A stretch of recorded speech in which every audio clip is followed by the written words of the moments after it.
So our next presenter is Robert Wielgus.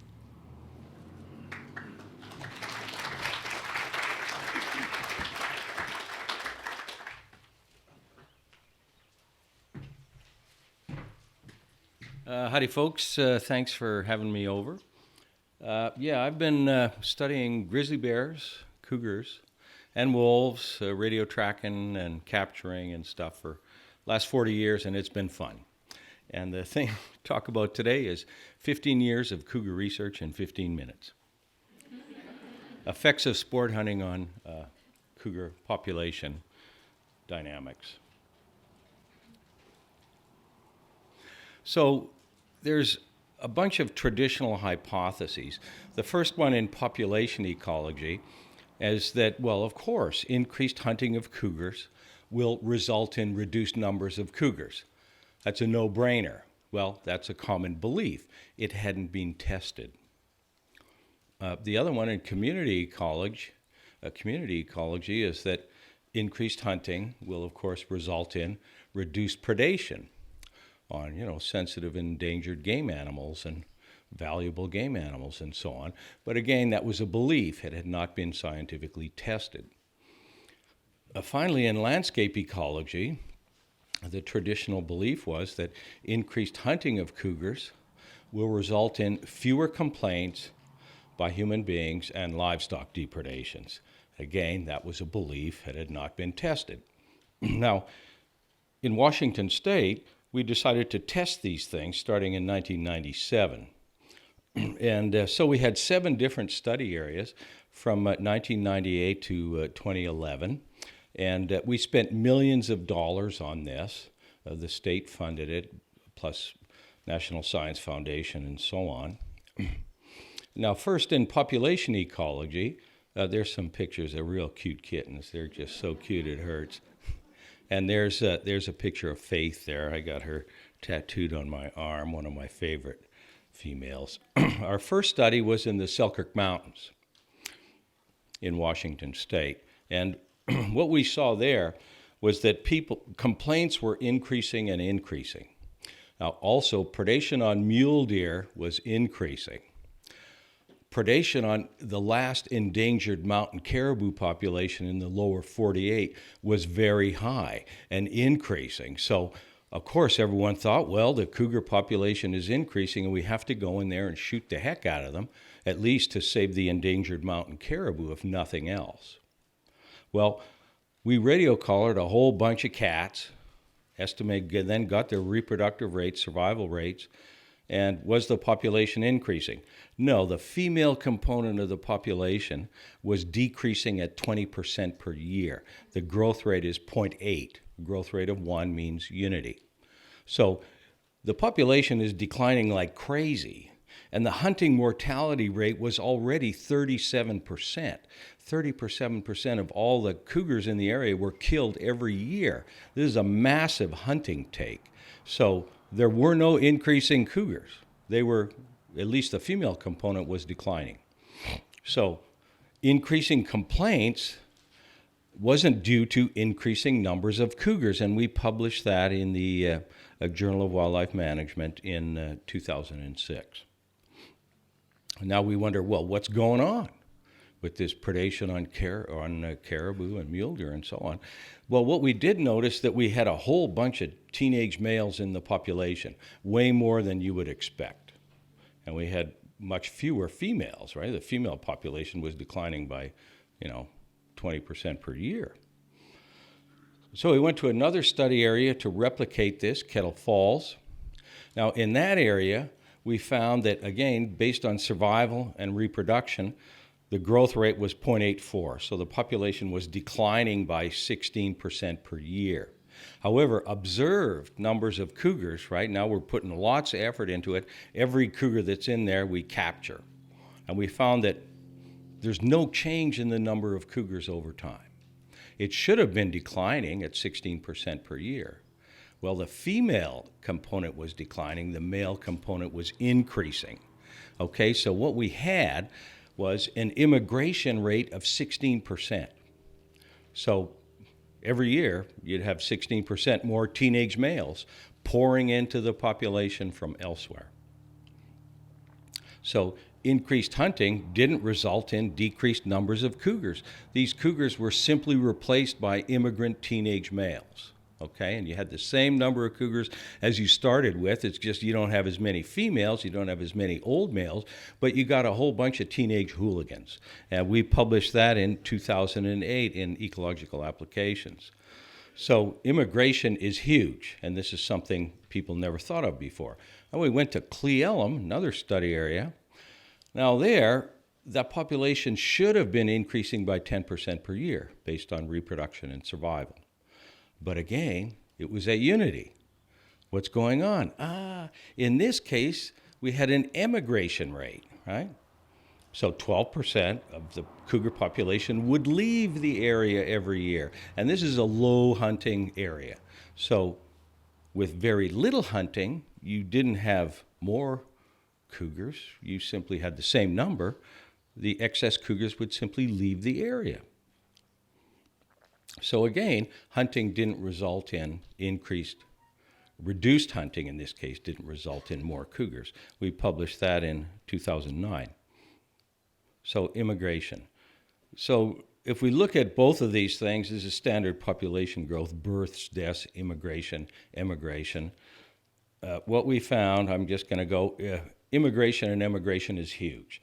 And this was never known to be a fact, because in deer and elk, you don't have that, but in carnivores you do, especially in animals like cougars. So it's a big deal. If you kill them, new ones come in. If you don't kill them, excess ones leave.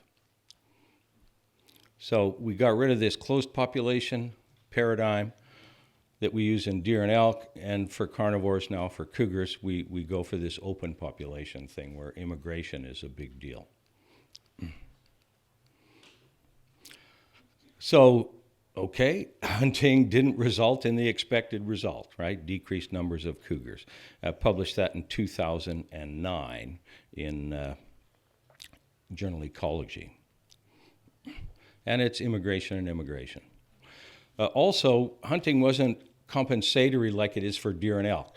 If deer and elk, the more animals you kill, the higher the survival rate, natural survival rate. The more animals you kill, the higher the reproductive rate. That doesn't happen in cougars. The reproductive rate is the reproductive rate. The natural mortality is the natural mortality rate. Hunting is additive, not compensatory.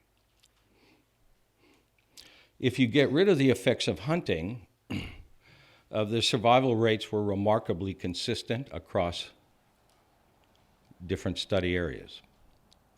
The growth rates now are really interesting. The intrinsic growth rate, that's the growth rate without hunting, was 14% in Cle Elum. It was 14% in Kettle Falls. It was about 14% in the Selkirk Mountains of southern BC and northern Idaho. And then my grad student, Hugh Robinson, also did a study in Montana and found that the population growth rate was 14% as well. So that's across Idaho, Washington, Montana, southern British Columbia. So we say the sustainable hunting rate is 14%, because that's the maximum growth rate of cougars, and we published that in 2013. Now let's look at community ecology. We go to Cle Elum, Washington, and we look at prey use, and we find that, well, males are eating a lot of elk, but just males, and females aren't, but females are eating more mule deer. Okay, that's interesting. A lot more mule deer than elk are being killed. We published that in 2011. And again, the males are killing many more elk than the female, because the males are larger than female cougars, right? So they can take big elk, and females can't because they're too small. So the males are killing way more elk than females. And previously, everyone thought, cougar's a cougar, and they're killing all our elk. Well, no, males are. Immigration. Immigrant males are killing more elk. Okay, you're killing cougars to reduce predation on elk, except now you got more males killing more elk. Interesting. Let's go to the Selkirk Mountains. Here we found that the white-tailed deer population was increasing and the mule deer population was decreasing, and this was a big concern in the area. We see this throughout the West, all over the place. And what's going on here? Well, the predation rate on mule deer was twice as much as it was on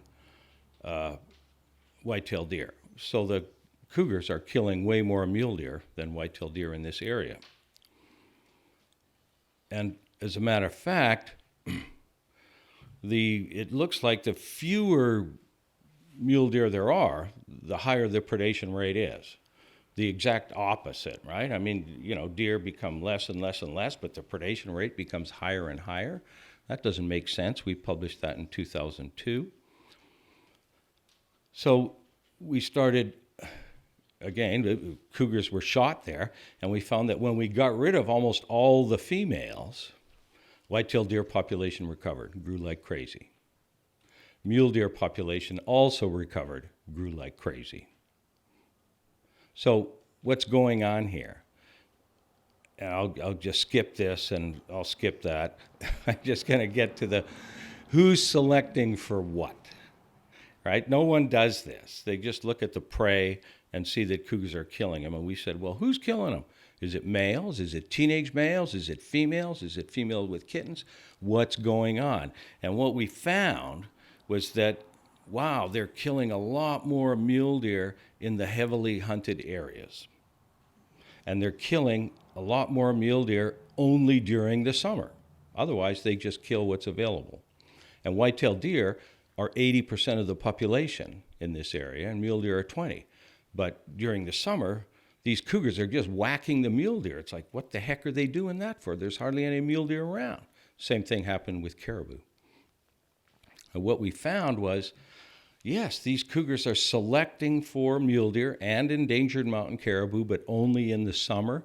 We published that in 2008. Now we're wondering why. And holy smokes, it's only females with kittens who are killing these rare mule deer. And it's only females with kittens that are killing these highly endangered mountain caribous. And they're only doing it during the summer. Adult males aren't doing it, that type of thing. So what's going on here? Well, what we used to think that, females with kittens are doing this and all doing the same thing. But what we found is females with kittens are way higher in elevation than other classes of cougars. Why are they doing that?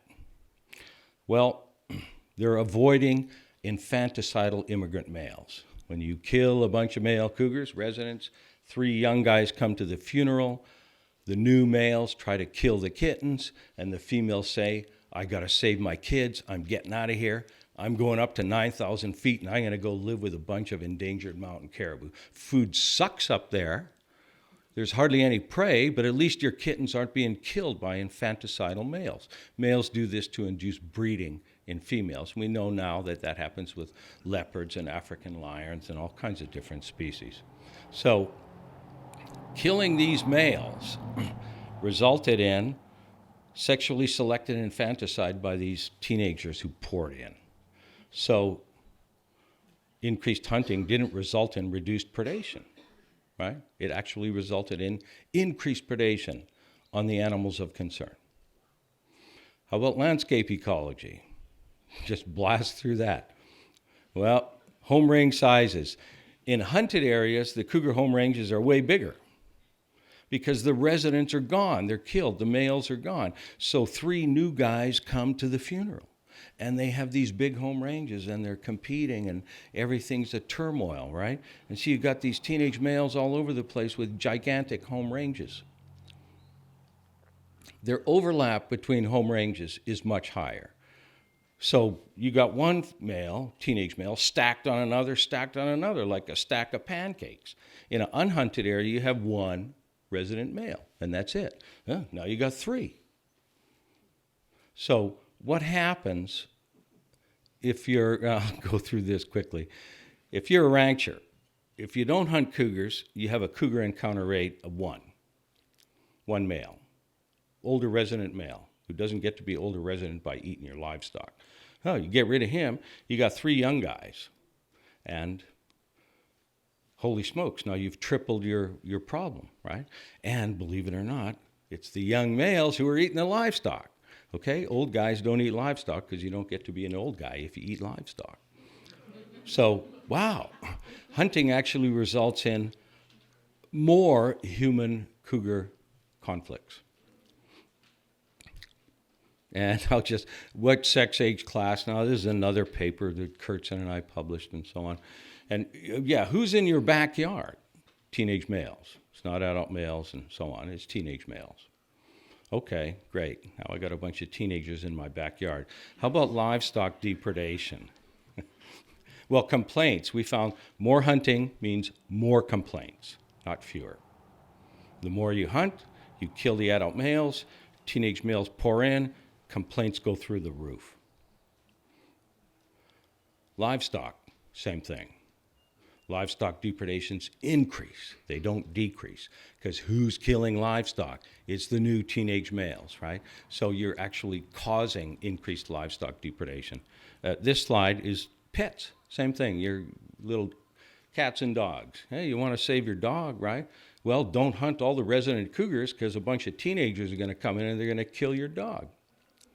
So, wow, hunting results in more livestock depredations and pet depredations. So what's the summary? Increased hunting didn't result in fewer numbers of cougars. Increased hunting didn't result in less predation on sensitive and endangered game animals. And increased hunting didn't result in fewer livestock depredations and complaints. Increased hunting of cougars, which are self-regulatory, caused increased problems across the board. And we saw that in Washington, in all our different study areas. We saw that in Montana, and we saw that in southern British Columbia and northern Idaho. And this isn't just me, this is the whole team, right? All folks at WSU, WDFW work with me on this for 15 years, and they're co-authors, and we stand by our work. And this is what happens. And we don't have time for questions now, but later I can just say that we're trying to let other states know that this is what happens. And other states don't like to hear this type of stuff. Thanks.